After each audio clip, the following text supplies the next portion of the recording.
नमस्कार साथियों। आप देख रहे हो जन संघर्ष की बात यूट्यूब चैनल। और आज की हमारी जो चर्चा है वो जो देश के अंदर जो वातावरण बना हुआ है, देश के अंदर एक अलग तरह का माहौल, इसी माहौल पर हम बातचीत करेंगे। साथियों, बातचीत शुरू करने से पहले थोड़ी सी भूमिका, क्यों ये सारा घटनाक्रम क्यों होया, इस पर बातचीत करना जरूरी है। और बातचीत करने के लिए मेरे साथ में है साथी राजकुमार शेखुफरिया, जो जानकार है इस मसले के। बातचीत शुरू करने से पहले मैं थोड़ा सा बता देता हूँ आप साथियों को कि जम्मू कश्मीर की एक घाटी है, बैसलिन घाटी, जो कि मूलतः पहलगाम के अंदर पड़ती है। वहाँ 22 अप्रैल को हज़ारों टूरिस्ट वहाँ मौजूद थे और 22 अप्रैल को आतंकवादियों द्वारा हमला होता है, जिसके अंदर 27 लोग मारे जाते हैं।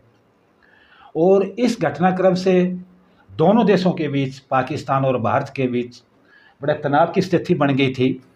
और वो तनाव की परिणति ये हुई कि भारत सरकार को ऑपरेशन सिंदूर के नाम से पाकिस्तान के ऊपर हमला करना पड़ा। नागरिक ठिकानों को छोड़ के जहाँ आतंकवादी जो कैंप थे, उन कैंप पर हमला किया गया था ऑपरेशन सिंदूर के ज़रिए। हाँ, तो इस सारे मसले पर बातचीत करेंगे। मेरे साथ में है साथी राजकुमार। मैं उनसे जानना चाहूँगा, मेरे मन के अंदर भी बहुत सारे सवाल हैं। इन सवालों के उत्तर जानने से पहले मैं थोड़ा और बताना चाहता हूँ कि जो पहलगाम की घटनाएं हुई थी, उस घटना के तुरंत बाद सर्वदलीय मीटिंग होती है। अपोजिशन ने कहा कि इस सारे घटनाक्रम को बताने के लिए सर्वदलीय मीटिंग होनी चाहिए और सरकार ये बताए भी ये घटनाक्रम क्यों हुआ, कहाँ चूक हुई। तो 2 सर्वदलीय मीटिंग होती है और बदकिस्मती ये रहती है कि प्रधानमंत्री दोनों मीटिंगों से नदारद थे। जुम्बारी किसकी फिक्स कर दी? राजनाथ सिंह की, कि राजनाथ सिंह बातचीत करेंगे। और सर्वदलीय मीटिंग का रिजल्ट कह ले, परिणाम कह लो आप, वो परिणाम यह निकला कि पूरी देश की जनता, पूरी देश की राजनीतिक पार्टियां भारत सरकार के साथ कंधे से कंधा मिलाकर खड़ी है। और इन आतंकवादियों को सबक सिखाने के लिए सरकार जो भी कार्रवाई करती है, हम आपके साथ में हैं। तो सरकार ने कार्रवाई की ऑपरेशन सिंदूर के नाम से। और फिर ये जो युद्ध भी चला, 2 दिन चला। अचानक अमेरिकी राष्ट्रपति ट्रंप ने ये घोषणा कर दी कि मैंने दोनों देशों को लताड़ा कि युद्ध बंद करिए अगर आपको व्यापार करना है। युद्ध बंद हो जाता है। तो मैं ये जानना चाहूँगा राजकुमार जी से कि 2 देशों का आपसी मसला, ट्रंप इसके अंदर कैसे घुस गया? ट्रंप के क्या अपने इंटरेस्ट है भारत और पाकिस्तान को लेकर के? बताइए राजकुमार जी। उनका जी नमस्कार। पहली बात तो ये है कि देश में जिस तरह का एक वातावरण ये आतंकवाद द्वारा पैदा किया जा रहा है, आतंकवादियों द्वारा, निश्चित तौर पे ये बड़ी चिंता की बात है। बिल्कुल चिंता की, क्योंकि किसी भी देश के प्रगति विकास के रास्ते में आतंकवाद सबसे बड़ी बाधा है और उस बाधा को दूर किया जाना बहुत ज़रूरी है। निश्चित तौर पे बड़ा सवाल है और यही सवाल था कि जब ये बात पहलगाम का घटनाक्रम हुआ, तब पूरे देश के विपक्ष ने एक बात कही कि जो भी आतंकी ताकतें हैं उनका सफाया होना चाहिए, सरकार उस पर ठोस कार्रवाई करे। पूरा विपक्ष उनके साथ है, क्योंकि विपक्ष ये समझता है, पूरी देश की राजनीति ये समझती है, देश का आम नागरिक ये समझता है कि आतंकी घटनाएं बार बार देश को पीछे धकेलने का काम करती हैं, ये विकास के रास्ते में रोड़ा बनती हैं। और निश्चित तौर पे इसके बाद जिस तरह का एक वातावरण बना कि जो ताकतों ने आतंकवाद पैदा किया, वहाँ हमारे 26 नागरिकों की हत्याएं की और उसके बाद देश के अंदर भी एक ऐसा एलिमेंट्स जो था जिसने उस वातावरण को उन्हीं को फ़ायदा दिलाने की स्थिति पैदा करी, वो एक बड़ी खतरनाक स्थिति थी हिंदू मुसलमान के बीच में। हाँ, वो जो विभाजन की बात, और वो आतंकी यही चाहते थे कि भारत के अंदर आपसी भाईचारा टूटे। और वो कुछ ताकतें हिंदुस्तान के अंदर भी ऐसी हैं जो भाईचारे को कायम नहीं रखना चाहती, वो निश्चित तौर पे विकास की बाधक ताकतें हैं। एक तो वो बड़ा सवाल है, और इसलिए विपक्ष चाहता था कि इसका एक बार ये सफाया हो और इसके सरकार के साथ मजबूती से खड़े। लेकिन सरकार ने इसको गंभीरता से लेने की बजाय, विपक्ष को जवाब देने की बजाय, प्रधानमंत्री जी उसमें नहीं आए। ये बड़ा सवाल है कि विपक्ष जब साथ खड़ा है तो प्रधानमंत्री जी को खुद आना चाहिए और खुद बताना चाहिए। इतनी गंभीर स्थिति में विपक्ष के साथ संवाद नहीं कर रहे प्रधानमंत्री जी, ये बहुत चिंताजनक बात है। ये लाइक अलग तरह की अहम को दिखाता है प्रधानमंत्री जी के कि मैं विपक्ष के साथ किसी तरह का डायलॉग नहीं करूँगा, जो कि देश के लिए सबसे चिंताजनक बात है। जबकि पूरा विपक्ष साथ खड़ा है तो प्रधानमंत्री जी को बात करनी चाहिए थी उनके बीच में आके। वो क्यों इससे भाग रहे मुझे नहीं पता इस बात का, खैर मैं कुछ नहीं कह सकता इस पर। दूसरी बात आपने कही कि ट्रंप ने जिस तरह की अनाउंसमेंट की अचानक से सीज फायर की, ये बहुत खतरनाक बात है। जबकि भारत और पाकिस्तान का एक जो समझौता है आपसी कि हमारा कोई भी मसला हो हम तीसरे देश की मध्यस्थता स्वीकार नहीं शिमला करेंगे, समझौता यही कहते हैं, हम इसमें स्वीकार नहीं करेंगे। अब सवाल ये है कि वो समझौते में जब हमने ये कहा, ये निश्चित तौर पे देश की विदेश नीति भी हमारी यही है कि हम किसी तीसरे देश के या किसी गुट के साथ नहीं जाएंगे। हमारी गुट निरपेक्ष की नीति रही नेहरू जी के दौर से, और जिसके चलते हमारी दुनिया में एक बहुत बड़ी साख बनी और पूरी दुनिया में एक हम अमेरिका और रूस की दो धुरों के साथ नहीं गए और अपनी तीसरी एक धुर बना के हमने विकास किया, अपना काम किया। यहाँ से हमें सहायता मिल सकती थी ली और उसके सारे आज तरक्की के जिस मुकाम पे आए पहुँचे हम पहुँचे, ये एक सवाल है।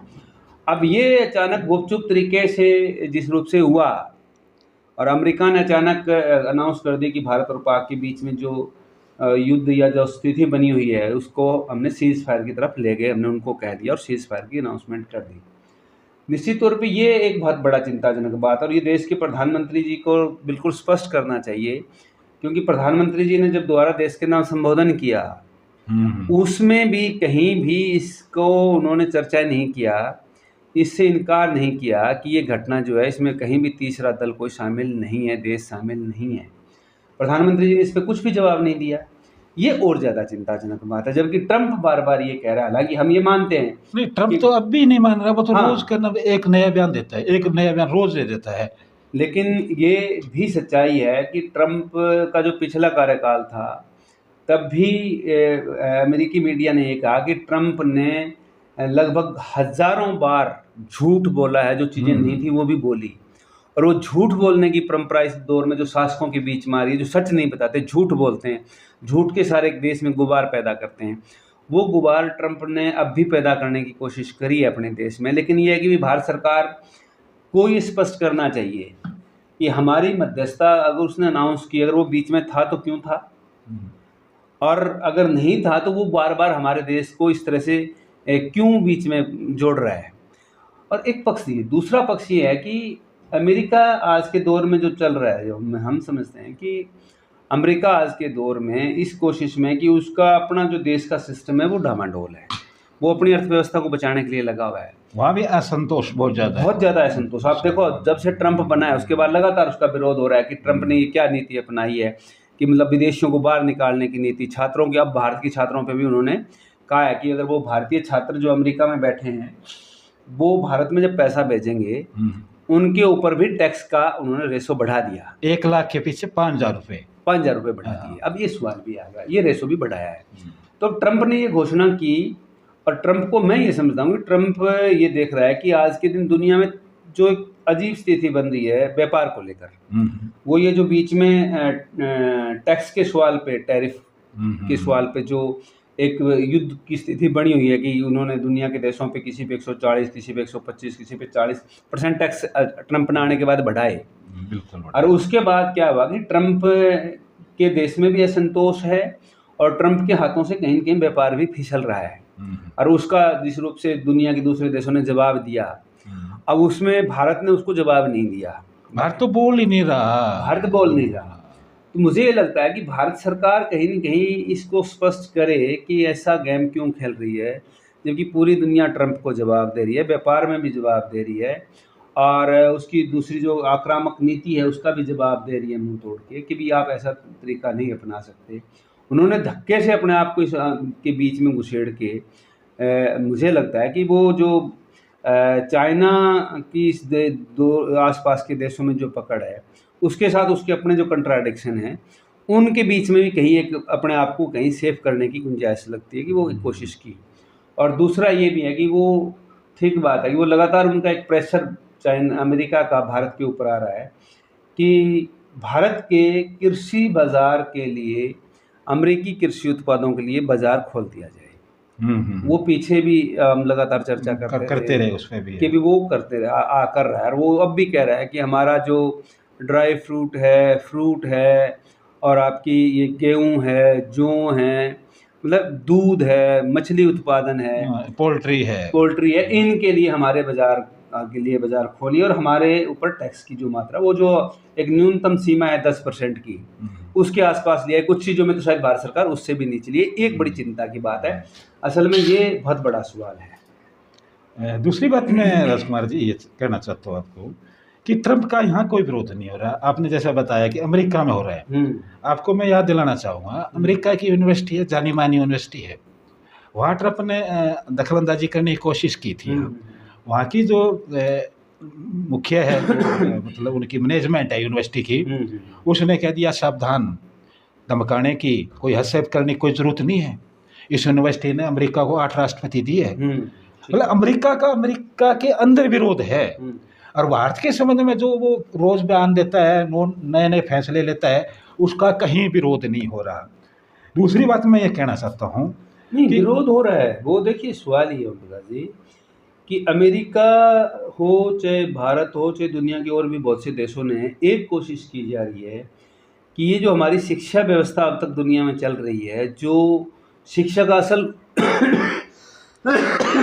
उद्देश्य है कि मनुष्य को तर्क करना सिखाए, मनुष्य को हर चीज़ के ठीक और गलत फैसले लेने की तरफ जाए, वो मतलब एक मशीन ना बनाए मनुष्य को। अब यही तो उनकी यूनिवर्सिटियों का हो रहा है ये कि हमारी जैसे जेएनयू यूनिवर्सिटी है, जहाँ एक बहस के लिए जगह खुलती है, वहाँ बहुत खुला डिस्कशन होता है। डीयू यूनिवर्सिटी का जहाँ बहस के लिए एक रास्ता खुलता है। अब ऐसी यूनिवर्सिटियाँ वहाँ भी है, वहाँ तो और ज़्यादा मतलब आज़ादी है। और जब वहाँ एक ये आपसी बहस और चर्चा के बाद जब चीज़ें आती हैं समाज में, तो वो बेहतर होके आती हैं। और वर्तमान में पूरी दुनिया में जो सत्ता पे लोग काबिज हैं, वो कारपोरेट प्रस्त लोग ज़्यादातर सत्ता में बैठे हैं। उनका एक मोटिव है कि तमाम चीज़ों के ऊपर कारपोरेट्स का कब्जा कैसे हो, और उसका विरोध को कम करने की जो स्थिति है ना, वो कहाँ से हो सकती है। विरोध के लिए जगह निकलती है यूनिवर्सिटी कॉलेज से।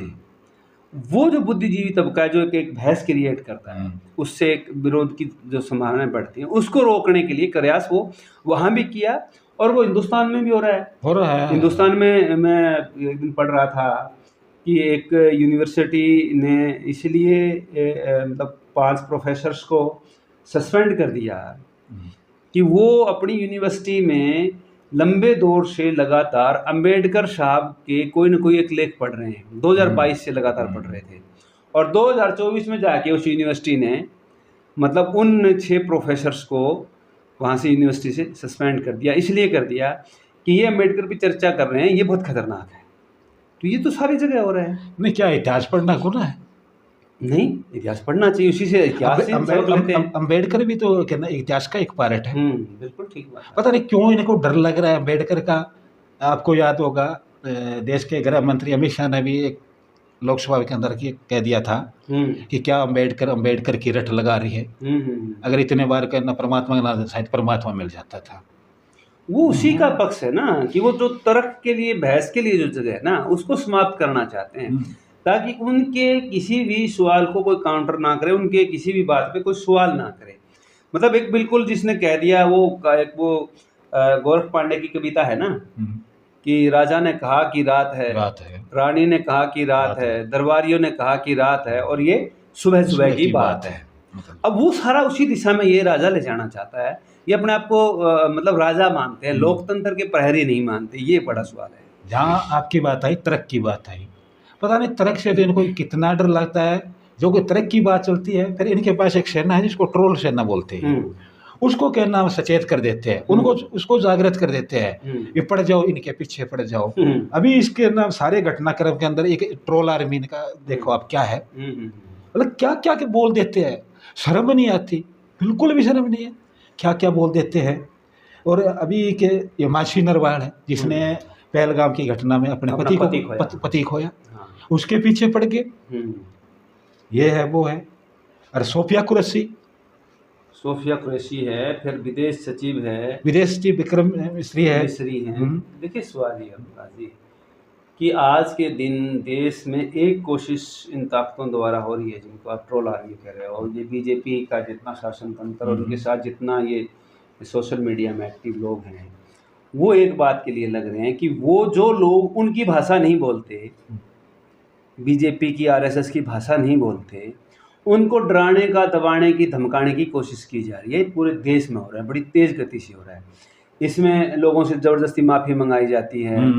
जो आदमी उनकी भाषा नहीं बोलेगा, जो शांति और अमन की बात करेगा, जो भाईचारे की बात करेगा, मैं तो हमेशा कहता हूँ कि ये जो नारा हम लगाते रहे आज़ादी के आंदोलन में, हिंदू मुस्लिम सिख ईसाई सब भाई भाई, मतलब ये जो भारत की आज़ादी की आंदोलन की नींव है, असल में वो नींव के ये हमेशा खिलाफ रही है आरएसएस की, जो बीजेपी की माँ है, जिन्होंने बीजेपी को पैदा किया, वो आरएसएस इस नारे को कभी सपोर्ट नहीं करती। और जब देश में एक अमन की बात आती है, जब वो उस नरवाल की पत्नी ने कहा कि नहीं, मुझे अमन शांति चाहिए, मुझे न्याय भी चाहिए, मुझे न्याय चाहिए, लेकिन उसने कहा कि ये धर्म का मसला नहीं है, ये न्याय का मसला है। अब उनको लगा कि अगर ये हिंदू मुस्लिम विवाद को हम तीखा नहीं कर पा रहे, तो उसको देशद्रोही बताना शुरू कर दिया। जबकि असल में मिसेज नरवाल ने तो बहुत सही कहा कि मुझे न्याय चाहिए, मुझे न्याय चाहिए। न्याय के लिए क्या करना है? न्याय के लिए आतंकियों को सजा देनी है, सजा देनी है। अब आतंकी तो पूरा समाज नहीं होता, कुछ लोग होते हैं। वो लोग कहाँ से फंडिंग है, क्या नहीं, वो एक अलग सवाल है।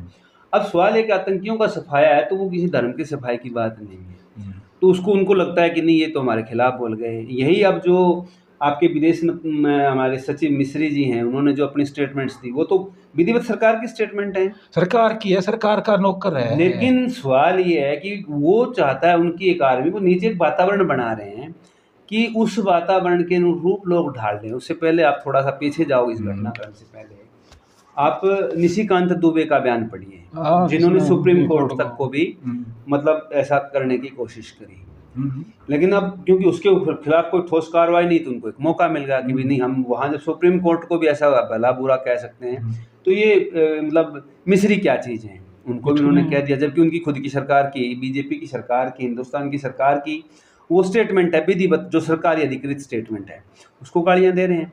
क्यों दे रहे हैं? क्योंकि वो सोचते हैं कि ऐसा करने से, अगर ये जो बोल रहे हैं, इससे हमारे जो मोदी साहब को जो पर्सनली वो मानते हैं, देश के प्रधानमंत्री सब मानते हैं मोदी साहब को, प्रधानमंत्री के तौर पे, लेकिन कार्यप्रणाली की आलोचना वो करेंगे बिल्कुल। अगर गलत कार्यप्रणाली तो उसकी आलोचना की जाएगी। अब उसको दबाने का कोई तरीका नहीं, तर्क नहीं है उनके पास।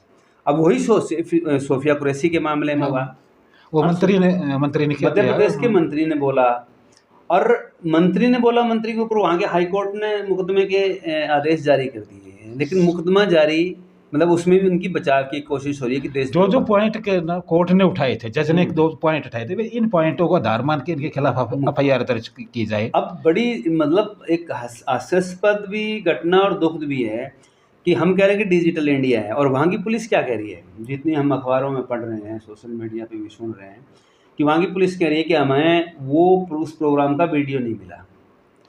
अब देखिए कमाल की बात है कि कहीं से ढूंढ लो उसको, सर कहीं से नहीं ढूंढने का सवाल होता है प्रभा जी। सवाल ये है कि सरकारी आयोजन का जो वीडियो है वो सरकारी उसमें रिकॉर्ड में होगा, सरकारी कार्यक्रम था, उसकी रिकॉर्डिंग है, इतने चैनल्स पे हुई, अब उसको नहीं। और उसके बाद अब जो वो उन्होंने सोफिया कुरैशी के खिलाफ बोला, और अब वो जो उनके मध्य प्रदेश के उप मुख्यमंत्री हैं, हाँ, उसने वो भी जैसी मतलब वाहियात भाषा का प्रयोग कर रहे हैं।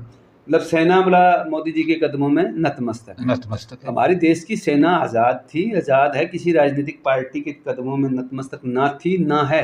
और हमारी सेना हमारे देश का गर्व है, और उस गर्व को आप ऐसे झुकाना चाहते हो, ये सेना का अपमान कर रहे हैं।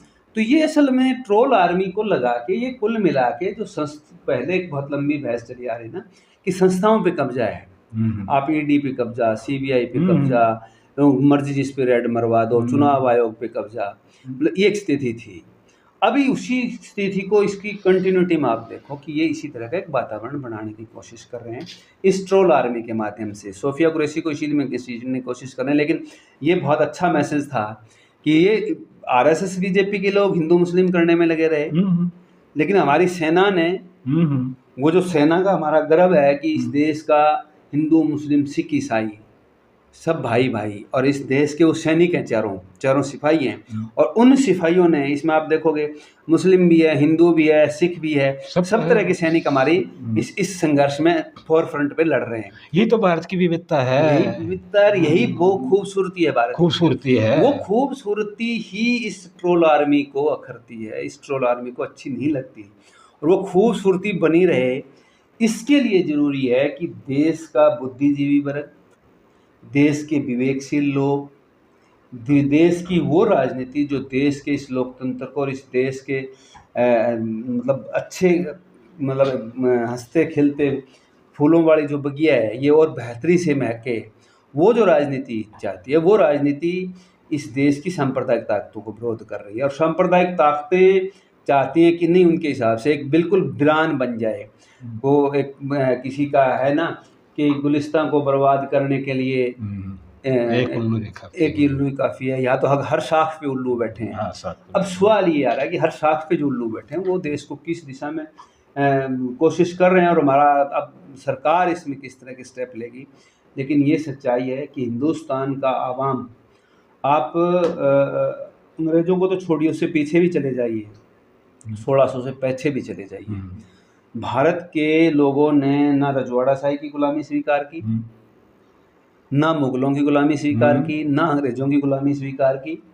वो लोग लड़े, वो लोग हर दौर में लड़े, अपने अधिकारों के लिए लड़े और जीत हासिल की। और आज भी लोग, चाहे इनकी ट्रोल आर्मी मर्जी जितना जोर लगा ले, इस देश के अंदर, जिसको बुद्ध का देश कहते हैं, बुद्ध का, जिसको कबीर जी का देश है, नानक का देश है, फरीद का देश है, और आप इसको धन्ना जाट का देश कह सकते हो। मतलब वो जो चीज़ें हैं ना, धन्ना भगत का, मतलब वो देश है ये, जहाँ हर दौर में, हर मतलब विपरीत स्थिति में बाबर को जाबर कहने वाले लोग भी, उसके मुंह पे कहने वाले लोग इस देश में पैदा हुए हैं। तो वो लोग अब इनको पचते नहीं। अब यही सवाल आ रहा है कि इस सवाल के लिए ये ट्रोल आर्मी कोशिश कर रही है। तो साथियों, ये हमारी जो चर्चा थी, हमने कोशिश की है कि नाम पूरे विषय के साथ न्याय करने की। आपको कैसे लगी, आप कमेंट सेक्शन में जाकर कमेंट करके हमें ज़रूर बताइए। आपने हमारी ये बातचीत सुनी, आपका बहुत बहुत शुक्रिया।